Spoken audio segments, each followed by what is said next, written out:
Continuando com a série especial em homenagem ao Dia do Cinema Brasileiro, temos a honra de conversar sobre a vida e obra de um dos maiores nomes do nosso cinema, Anselmo Duarte. Tornou-se o primeiro e até hoje o único diretor brasileiro a vencer a Palma de Ouro no prestigiado Festival de Cannes com O Pagador de Promessas.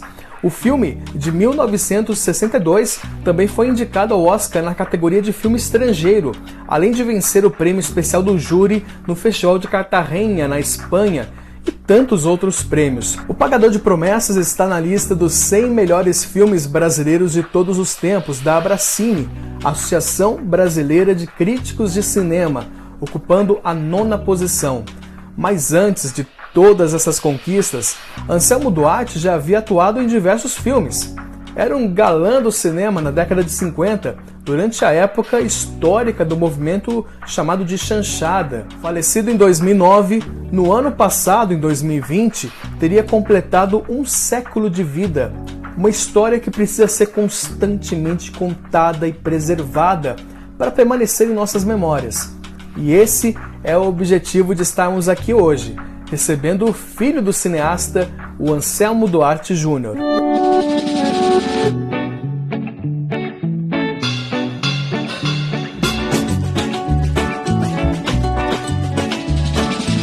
Bom, falando sobre Anselmo Duarte, um dos nomes mais marcantes do cinema brasileiro, eu queria fazer um recorte histórico contigo e começar lá atrás, né, na época da sua infância, da convivência ali com o seu pai e com a sua mãe, quer dizer, pais famosos, né? Além de um grande cineasta, a Ilka Soares, que era uma das atrizes mais belas, né? Era considerada uma das atrizes mais bonitas da TV naquela época. Como é que era essa convivência, Anselmo? Como é que você lidava com isso tudo durante a sua infância? Como é que foi a sua infância com esses pais tão admirados, né, pelo cinema, pela TV? Uma infância normal de uma criança. A gente vivia no Leme, no bairro do Leme, no Rio de Janeiro. E eu me lembro até os 6 anos, que foi a idade que eu tinha quando minha mãe se separou. Eles se separaram, né? Minha mãe se separou do meu pai. Mas era divertido, o Anselmo era muito engraçado, muito brincalhão. E foi uma infância normal, tranquila e feliz, né? Eu não tinha muita noção do que eles representavam, né? Ainda com essa idade, 5, 6 anos de idade. Depois, mesmo depois de separados, eu continuei a vê-lo, lógico, ele visitava a gente, saíamos. E aí eu comecei, acho que com 8 anos, quando ele ganhou a Palma de Ouro em 62, então, com 8 anos é que eu vi, assim, eu senti a relevância, a importância dele, né? A recepção que ele teve no Rio. Eu fui lá no Cais do Porto recebê-lo no navio que ele chegou. Tinha muita gente, multidão, repórteres, fotografia, essas coisas todas, né? E todo mundo tirando fotografia, ele mostrando o troféu, mostrando a Palma de Ouro. Aí eu reparei que ele tinha uma importância deveras significativa, né? Mas era normal para mim, assim. Essa história de ter pais famosos, com essa idade, não pesa muito. Depois, muito mais tarde, quando eu comecei a trabalhar no audiovisual, é que você tem uma certa apreensão, né? Uma certa apreensão, porque você fica achando que as pessoas vão lhe cobrar assim, um trabalho parecido ou melhor que o pai fez, né? Eu fiquei assim um pouco até inseguro, né? Mas depois eu passei por cima disso e eu sou um bom profissional, na verdade, na área que eu trabalhei. Eu trabalhei primeiro com jornalismo em televisão e depois fui para publicidade, cinema, documentário, essas coisas. Então, é legal, assim, é bom saber que quando as pessoas veem o meu nome, se lembram automaticamente do pai. E sempre tem as pessoas sempre têm boas palavras, boas recordações, assim. Nunca vi ninguém chegar e falar mal ou ter alguma palavra ruim, né, em relação ao meu pai na época, o cineasta Anselmo Duarte. Mas você perambulava pelos sets de filmagens. Como é que era esse convívio? Como é que eram esses bastidores? Você Porque, pelo que eu entendi, pelo que eu já vi da sua história, você chegou a cursar Direito, né? Mas depois retornou para a área cultural e tudo mais. Mas ali, convivendo com a arte, convivendo com todo esse clima, né? Despertou algo em você naquele momento ou só depois? Como é que foi isso? Não, assim, realmente, às vezes, meu pai me levava para ver alguns sets de filmagem, para ver pré-produção, para ver locação. Eu andava, perambulei com ele assim bastante. Toda vez que ele tinha uma oportunidade, ele me pegava, quando estava pelo Rio, ou quando eu estava em São Paulo, ele me levava para estar nesses sets de filmagem, né? Nesse ambiente e tal. Eu achava um ambiente fascinante, bacana, né? Minha mãe também fazia o mesmo, ele levava para os bastidores de televisão, bastidores de teatro. E era um mundo bonito, curioso. Para mim era muito curioso, mas era fascinante também. Né? Mas eu nunca imaginei que ia trabalhar na mesma área. Eu fui cursar direito porque era até um desejo do meu pai. Ele queria que eu fosse diplomata. Ele dizia que era uma profissão maravilhosa, que viajava o mundo inteiro, falava línguas. Eu também achei interessante fazer direito, mas, por incrível que pareça, no meio da faculdade, de estar fazendo faculdade de direito, no meio eu tive um convite para fazer um estágio na TV Globo. E eu fui sem compromisso, assim, né? Fui para ganhar um dinheiro. Eu já estava com 18, 19, 20 anos de idade, para levantar um dinheirinho. E acabei gostando e fui ficando. E entrei em televisão nesse ambiente do audiovisual com a cidade, 18, 19 anos de idade, e nunca mais saí. Até hoje eu trabalho com audiovisual, né? Tanto é que depois eu fiz faculdade de comunicação, mais tarde, para poder era exigido um diploma, né, na área, para trabalhar na área de jornalismo da TV Globo. Mas eu percorri um caminho grande, né? Eu passei pela TV Globo, TV Manchete, TV Bandeirantes. Desse inteirinho trabalhei em filmes também, de longa-metragens, média-metragens, como profissional. Então, assim, a minha vida está bem misturada com o audiovisual, né? Desde da razão tenha sido isso, né? Estava escondido essa sementinha lá no meu interior desde criança, né? Eu tava comentando um pouquinho sobre essa questão de você ser muito novinho, né? De você ser muito criança ainda e não ver, né? Olhar de criança mesmo com os pais ali, mas depois de adulto, você vem conectando todas as peças, né? Encaixando todas as peças e percebendo, né? A importância do Anselmo Duarte, né? Todo o significado que ele representa para o cinema nacional.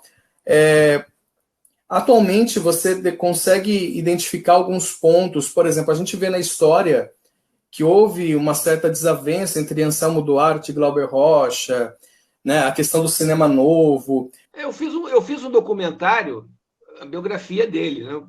É um documentário grande, de 50 minutos, virou um programa de TV, foi ao ar, inclusive, né? Aí eu colhi um depoimento da vida dele de uma semana. Eu fiquei acampado na casa dele, gravava de manhã, de tarde, de noite. Foi um depoimento longo, assim. Quem viu o documentário que eu fiz, diz que é o mais completo, já é feito sobre ele já. Né? Ele conta tudo, desde o nascimento até a idade que eu gravei com ele. Ele estava com 80 anos, se não me engano. Bom, assim, ele tinha uma visão clara de cinema, porque imagina, ele estava dentro de cinema desde jovem, né? Como ator, depois argumentista, aí depois começou a se meter em tudo, comecei a acompanhar a montagem, aí câmera, iluminação. O Lil Goy tem um depoimento documentário que diz assim: o Anselmo sabia de tudo. Ele sabia montar e desmontar uma câmera, sabia de iluminação, sabia de som. Então, ele era o cara, ele era enxerido mesmo, né? Ele foi autodidata, foi aprendendo dessa maneira, né? E assim, então ele tinha uma visão de cinema que foi feita nos anos 40, 50, 60, né? E o que houve depois da Palma de Ouro foi houve inveja, e houve muita, vamos dizer assim, houve muita reclamação, né? As pessoas não achavam que. O Tarcísio Meira também diz nesse documentário que eu fiz, no depoimento, ele diz assim: olha, a Palma de Ouro, um ator, um galã do cinema nacional, ganhar uma Palma de Ouro em Cannes foi uma bufetada na cara do pessoal do cinema, principalmente do cinema novo, né?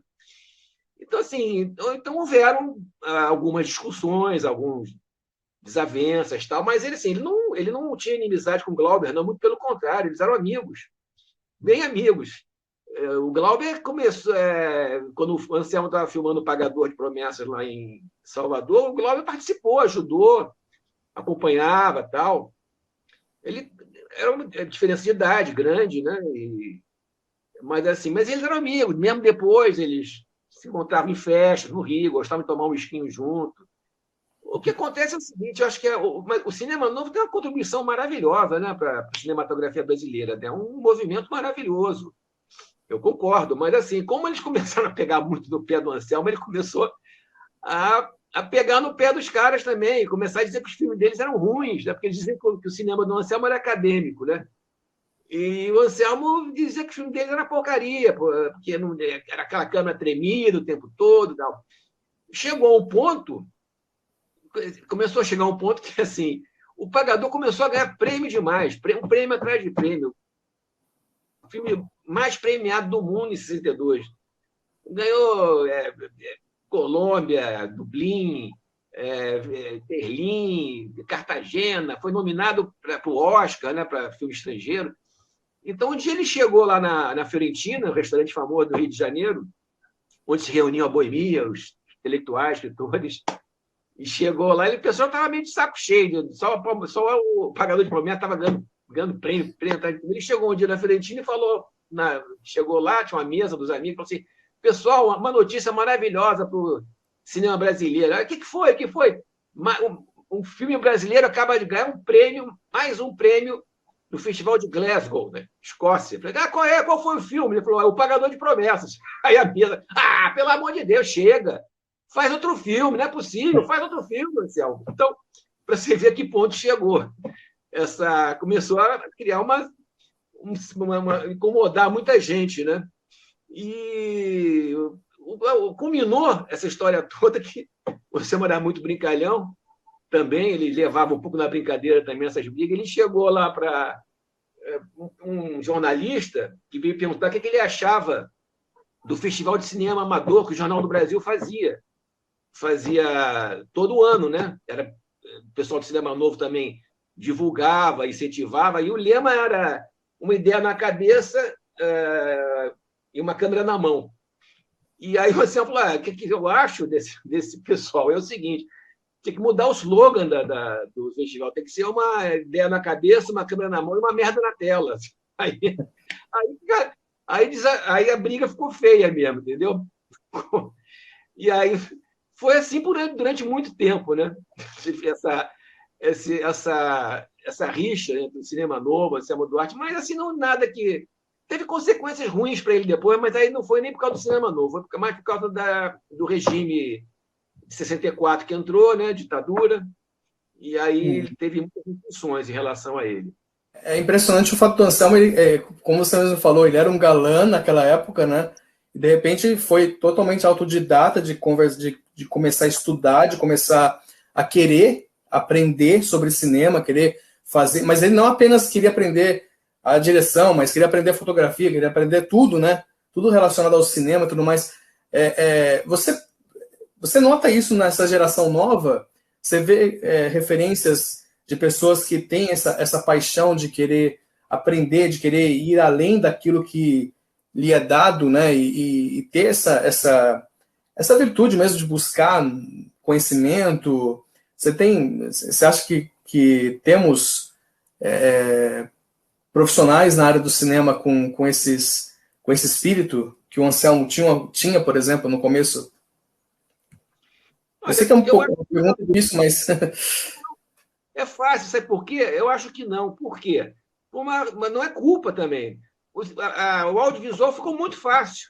Ficou muito fácil. Imagina, com a câmera digital, hoje você filma com um celular, né? Para você ver. Antigamente você tinha que filmar com película, era muito complicado. Você tinha que entender de iluminação física, né? É, o reflexo da luz, tal. É complicado saber os tipos de películas que tinham, os negativos, que qual era o adequado para tal cena, para tal luz, para tal câmera. Como é que se montava uma câmera, montava um filme dentro da câmera? Era muito difícil. Eu sei que eu trabalhei com cinema de película, eu fui assistente de câmera também. É muito difícil, a mão viola, não era hoje em dia que com mouse, né? Você vai, tira daqui, põe para lá, você tinha que cortar na mão mesmo, com tesoura, o negativo, a cópia do filme, né? A cópia do negativo, tinha que montar, tinha que colar com durex. Era um trabalho artesanal, os refletores eram enormes, pesados, você tinha que entender de eletricidade, entender de mecânica. Era muito complicado fazer cinema antigamente. Por isso que ele, por isso que ele quis entender cada setor, né, setor do audiovisual da época, né, para poder ter propriedade quando fosse diretor, para saber o que ele estava falando, se era possível, se não era, que era factível, que não era, entendeu? E então a diferença é essa. Então hoje em dia é muito mais fácil, né?